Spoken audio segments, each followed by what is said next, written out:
Je me disais que ça va plus, quoi. On va pas tenir longtemps comme ça. À un moment, ça va exploser.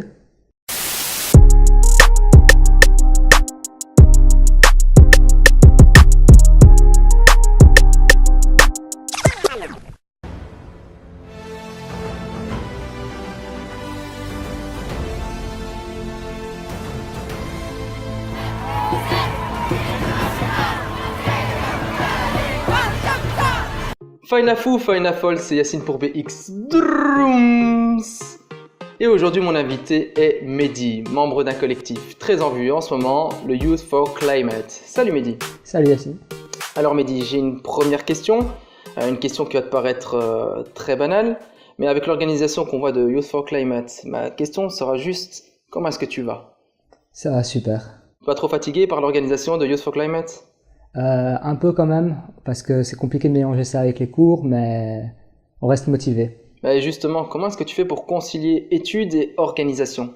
J'ai un emploi du temps à l'UNIF assez léger, donc du coup j'arrive quand même à travailler pour Youth for Climate. Mais tu travailles donc pour Youth for Climate, mais quel est ton rôle en fait au sein de Youth for Climate? Dans Youth for Climate, je suis au comité de Bruxelles. On organise les manifs à Bruxelles, donc on a 3 manifs au niveau des villes, et puis on a une manif nationale, mais moi je m'occupe des 3 manifs par mois. Les 3 manifs par mois. Et à côté de ça, je suis aussi responsable dans les écoles francophones, donc du coup j'aide les écoles francophones qui ont des comités à s'organiser. Et quand tu dis qu'il y a 3 manifs par mois, donc toi ce que tu fais c'est que tu t'occupes de l'organisation des manifestations ici à Bruxelles. Je travaille pas vraiment beaucoup pour les organisations de la manif, on a des personnes qui ont plus d'expérience dans ça et qui ont fait ça depuis le début, qui eux ont déjà des contacts, donc avec la police. Donc eux le font très bien, mais s'ils ont besoin d'aide, on est là. Les autres membres sont là pour les aider, s'il y a des problèmes. Très bien, et tu dis aussi que tu fais le lien un peu avec les écoles pour pouvoir s'organiser et aller aux marches, c'est bien ça? Oui, parce que la mobilisation est hyper importante. Là, on essaye d'être le plus nombreux possible à chaque marche pour avoir un poids face aux politiques. Quand on a ton âge en fait, donc c'est-à-dire tu as 19 ans, c'est ça? J'ai 19 ans. Qu'est-ce qui te motive en fait à participer, à rejoindre une telle organisation? Mais c'est être utile, tout d'abord, parce que le slogan qu'on avait au tout début, que la plupart des jeunes avaient au tout début, je ne parle pas de Youth for Climate, c'était à quoi ça sert d'aller étudier s'il n'y a plus de planète. C'est vraiment utile parce que c'est une urgence qu'on a. Tu dis, attends, excuse-moi de te couper, mais tu dis au tout début, ça fait combien de temps, en fait, combien d'années que vous y réfléchissez déjà? Moi, ça fait un moment que j'y réfléchis parce que je suis intéressé par plein de sujets liés à la politique ou pas. Moi, ça fait à peu près, pour niveau climatique, ça fait à peu près 3 ans, quand j'ai eu à peu près mes premiers cours sur la planète à l'école. C'est vraiment à partir de ce moment-là où je me suis intéressé. Qu'est-ce que tu t'es dit à ce moment-là quand t'as vu que en fait l'environnement était en danger? Qu'est-ce que tu t'es dit à ce moment-là? Est-ce que ça a été un choc pour toi? Bien sûr. Je me disais que ça va plus, quoi. On va pas tenir longtemps comme ça. À un moment, ça va exploser. Je me suis beaucoup intéressé à ce moment-là à Greenpeace, que je soutenais fortement. Et puis, je suis quand même assez content qu'il y ait eu un boom au niveau de la population pour les enjeux climatiques. Il y a de plus en plus de personnes qui s'intéressent à ça parce que ça fait parler maintenant. Est-ce que tu penses que c'est quelque chose qu'il faut justement apprendre et enseigner aux plus jeunes dès plus jeune âge? Oui, parce que, on essaie de le faire, mais c'est trop léger. On n'a pas assez de temps pour tout voir, mais au moins essayer de sensibiliser réellement. Pas voir ça d'un point de vue léger, mais vraiment aller vraiment dans les catastrophes, montrer quels sont les réels impacts. Parce que je pense que la réforme de l'enseignement n'a pas été faite depuis un moment. Oui. Donc on a toujours les mêmes programmes depuis un long moment quand même, depuis plusieurs années. Et en fait, c'est pas actualisé. Et je pense que pour un cours, par exemple, c'est un cours de géo, dans un cours de géo que ça va être donné, ça devrait vraiment être remis à jour. Souvent, on entend en fait que ce soit les politiques ou que ce soit dans les médias, on nous dit que si chacun s'y met, on peut peut-être faire avancer les choses. Mais selon toi, est-ce que ça dépend de chacun ou alors est-ce qu'il faut vraiment, conscientiser peut-être les entreprises? Les deux sont importants.